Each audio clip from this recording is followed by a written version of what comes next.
atau dikenal juga dengan istilah pondok pesantren diakui sebagai model lembaga pendidikan Islam tertua di Indonesia. Pesantren mulai berkembang sejak zaman Wali Songo sekitar abad ke-15.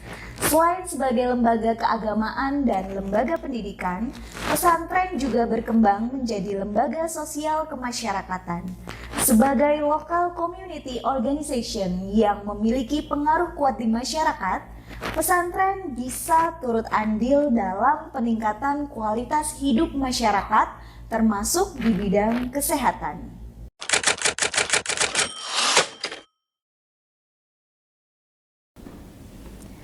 Jawa Timur tercatat sebagai provinsi dengan jumlah santri terbanyak di Indonesia, yang berarti lebih dari 20% santri di Indonesia ada di Jawa Timur. Tentu ini jumlah yang sangat banyak sehingga ada peluang sekaligus tantangan yang cukup besar untuk menyiapkan SDM santri yang unggul, termasuk dari sisi kesehatannya. Pondok pesantren memiliki peran strategis dalam upaya pengembangan sumber daya manusia yang unggul. Tidak hanya dalam aspek keagamaan saja, pesantren juga berpotensi mengembangkan berbagai inisiatif pengembangan sumber daya di bidang kesehatan. Tetapi selama ini potensi tersebut belum sepenuhnya disadari. Sedangkan masalah kesehatan di pondok pesantren juga cukup kompleks, baik terkait dengan aspek perilaku, lingkungan, maupun fasilitas pelayanan kesehatan.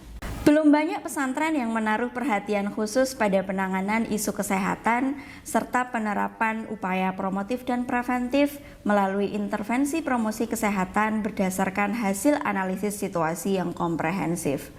Padahal, analisis situasi tersebut sangat penting untuk mengembangkan solusi yang relevan dengan situasi, tantangan aktual, serta potensi pondok pesantren.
Sebagai perguruan tinggi Nahdlatul Ulama, UNUSA tentu saja memiliki relasi yang sangat kuat dengan pesantren, di mana banyak dari sivitas akademika yang berasal dari kalangan pesantren. Oleh karena itu, program studi S1 Kesehatan Masyarakat UNUSA menetapkan keunggulannya di bidang kesehatan masyarakat pesantren sebagai bagian dari amal bakti kami untuk dunia pesantren. Keunggulan tersebut salah satunya tercermin dalam pembelajaran berbasis proyek atau project based learning yang telah kami implementasikan di 4 mata kuliah secara terintegrasi, yaitu mata kuliah Wawasan Sosial Budaya Pesantren dan mata kuliah Kesehatan Masyarakat Pesantren pada semester 5, dilanjutkan dengan mata kuliah Perilaku Kesehatan Santri dan mata kuliah Sanitasi Pesantren di semester 6. Khusus untuk mata kuliah Perilaku Kesehatan Santri sebagai salah satu mata kuliah penciri unggulan program studi, ini adalah kelanjutan dari mata kuliah Wawasan Sosial Budaya Pesantren dan juga Kesmas Pesantren pada semester sebelumnya. Outcome pembelajaran dari mata kuliah ini adalah mahasiswa mampu melakukan perencanaan, implementasi, hingga evaluasi program kesehatan untuk perbaikan perilaku masyarakat pesantren sasaran dengan pendekatan presit-prosit. Prisit Prosit merupakan kerangka perencanaan dan evaluasi program yang dikembangkan oleh Lawrence Green. Ada 8 fase dalam kerangka ini, terdiri dari 4 fase Prisit yang menjadi acuan perencanaan program, serta 4 fase Prosit yang menjadi acuan implementasi dan evaluasi program. Kenapa kami menggunakan pendekatan ini? Karena Prisit Prosit bisa menganalisis masalah dengan lebih komprehensif dan proses evaluasinya juga lebih terperinci. Selain itu, Prisit Prosit sangat baik diterapkan dalam pengembangan program atau intervensi berbasis masyarakat yang menekankan keseimbangan antara keterlibatan individu dan masyarakat. Kali ini kami mahasiswa semester 6 angkatan 2020 akan melaksanakan PJBL di Pondok Pesantren An-Nur Surabaya. Lokasinya tidak jauh dari kampus Unusa karena kami memang berkomitmen memberikan manfaat terlebih dahulu untuk lingkungan di sekitar kami sebelum bergerak dan berdampak lebih jauh lagi. Ada 4 tim mahasiswa yang saling berkolaborasi dalam pelaksanaan PJBL di Pesma An-Nur. Setiap tim memiliki proyek masing-masing, namun saling berkaitan, sesuai dengan hasil analisis situasi yang telah dilakukan. Hasil PJBL diharapkan meningkatkan pengetahuan, keterampilan, serta mewujudkan perbaikan perilaku dan kemandirian pesantren di bidang kesehatan.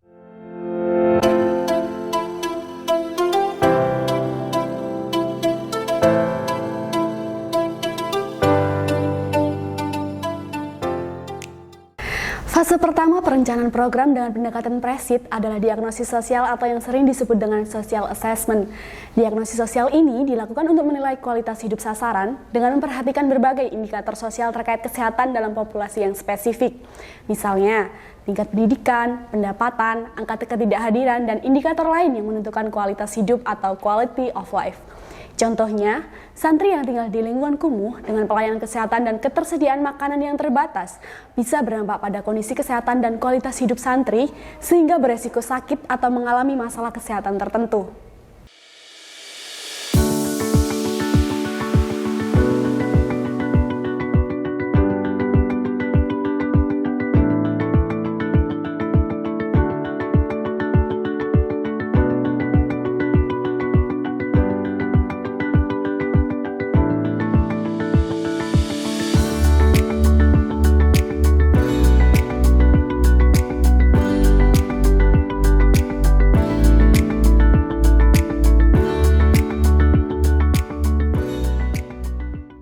Nah, sebelum kami melakukan diagnosis sosial ini, ada beberapa langkah awal yang kami siapkan, yaitu persiapan tim dan persiapan lapangan.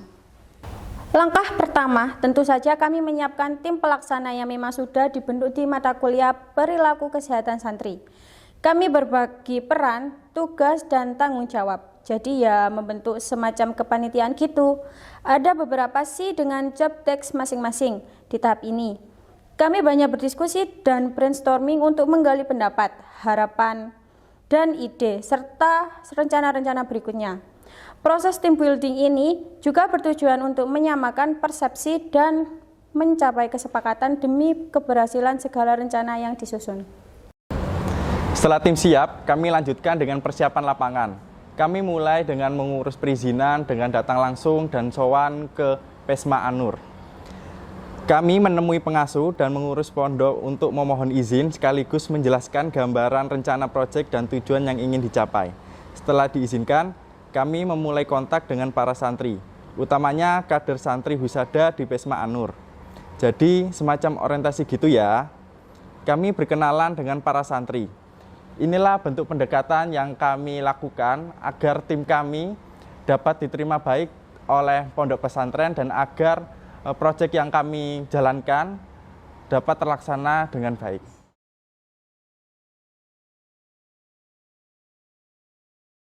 Pesantren Mahasiswa An-Nur terletak di Gang Mudin, Jember Wonosari, Kecamatan Wonocolo, Kota Surabaya. Lokasinya sangat strategis karena dekat dengan kawasan kampus di sekitarnya dan berdekatan pula dengan berbagai fasilitas publik seperti stasiun, rumah sakit, pusat perbelanjaan, hiburan, hingga wisata religi.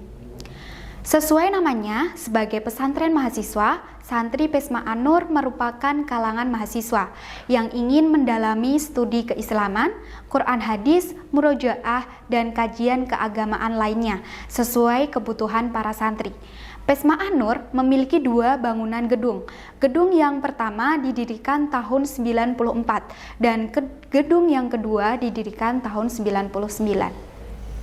Pesantren mahasiswa An-Nur memiliki 260 santri yang terdiri dari 200 santri putri dan 60 santri putra. Dari sisi mobilitas, sebagian adalah santri mukim sehingga aktivitas sehari-harinya dilakukan di pondok, dan sebagian lagi santri kalong yang artinya bisa pulang ke rumahnya setiap weekend, di mana ngaji kitab dan bahasa memang libur setiap weekend. Aktivitas sehari-hari yang dilakukan oleh para santri yakni dimulai dari sholat subuh berjamaah, kemudian ada mengaji kitab sampai jam 6 pagi. Baru setelah itu, santri melakukan aktivitasnya masing-masing seperti kuliah dan aktivitas lainnya. Nanti sore menjelang malam, kami sholat maghrib berjamaah. Lalu setelah sholat maghrib, kami ada mengaji kitab bahasa Arab. Setelah mengaji kitab bahasa Arab, kami berjamaah sholat isya dan mengaji kitab lagi sampai jam 8 malam. Oh iya, pesantren An-Nur ini juga menerapkan jam malam ya. Jadi gerbang pondok ditutup jam 10 malam. Lebih dari itu, santri tidak bisa masuk di area pondok lagi.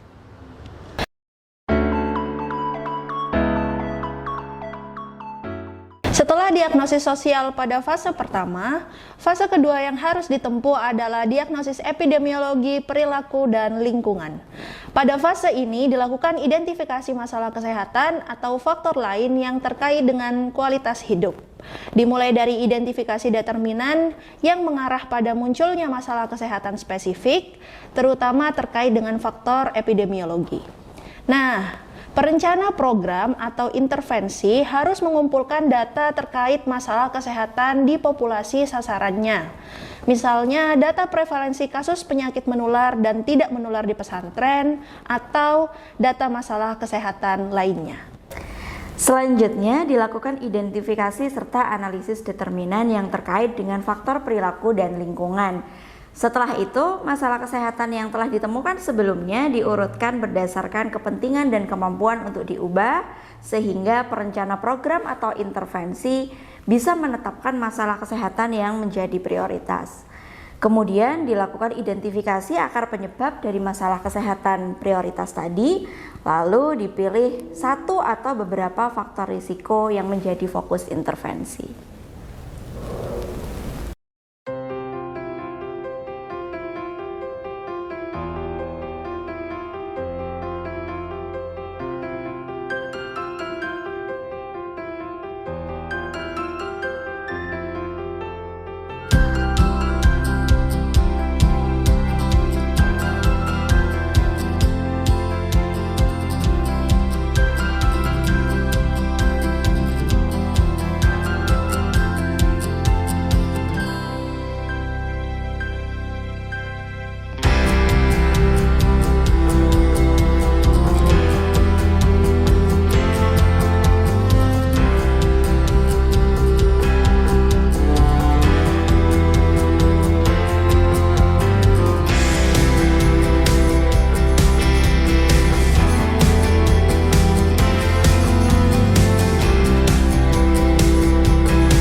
Berdasarkan hasil survei, observasi, dan wawancara yang telah kami lakukan di Pondok Pesantren Mahasiswa An-Nur, ada beberapa masalah kesehatan yang telah kami temukan. Beberapa di antaranya yaitu masalah diare, penyakit kulit, malnutrisi, cedera, dan lain-lain. Penyebab terjadinya masalah kesehatan tersebut di antara lain karena faktor perilaku dan lingkungan.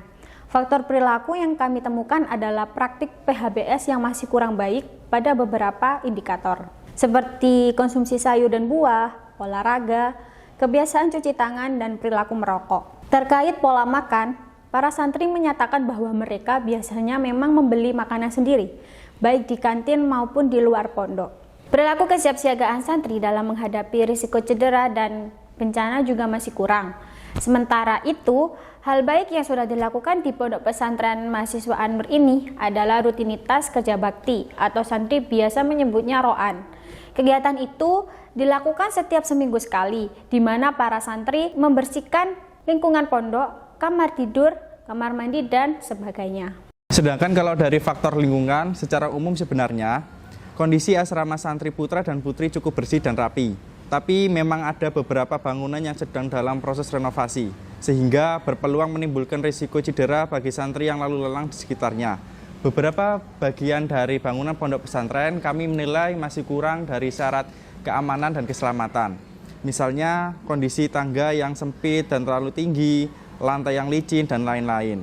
Menurut beberapa santri yang kami wawancarai, seringkali ada kejadian santri yang terpeleset, tersandung, dan jatuh sehingga mengalami cedera. Selain itu, kondisi lingkungan pesantren yang berada di kawasan padat penduduk dengan jalan-jalan yang sempit juga memiliki beberapa risiko bencana, seperti kebakaran, banjir saat musim hujan tiba, dan juga gempa.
Setelah kami mendapatkan gambaran utuh mengenai berbagai masalah dari hasil diagnosis tadi, kami kemudian melakukan penentuan prioritas masalah kesehatan, identifikasi penyebab masalah, dan menentukan target perubahan perilaku.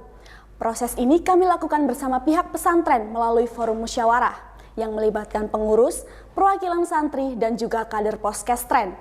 Dalam forum tersebut, kami memaparkan hasil diagnosis yang telah kami lakukan lalu membahasnya bersama pihak-pihak yang hadir dalam pertemuan. Kemudian, dalam forum musyawarah tersebut dilakukan diskusi penentuan prioritas masalah.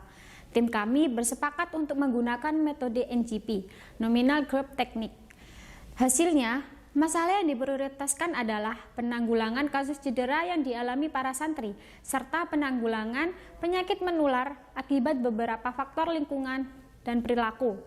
Setelah itu, kami kembali bersama-sama mengidentifikasi faktor penyebab masalah prioritas tersebut dengan menggambarkannya dalam bentuk diagram tulang ikan atau fishbone.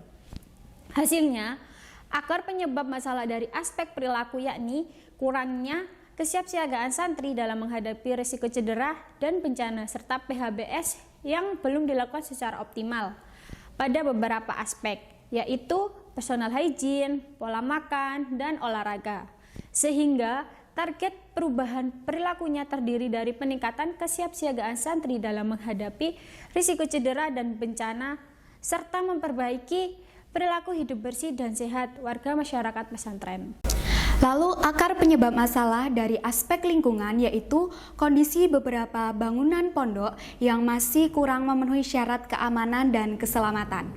Kondisi pesantren yang berada di lingkungan padat penduduk dengan jalan-jalan sempit dan memiliki beberapa resiko bencana seperti adanya potensi sarang nyamuk atau vektor dan tikus atau roden di beberapa titik sekitar pondok.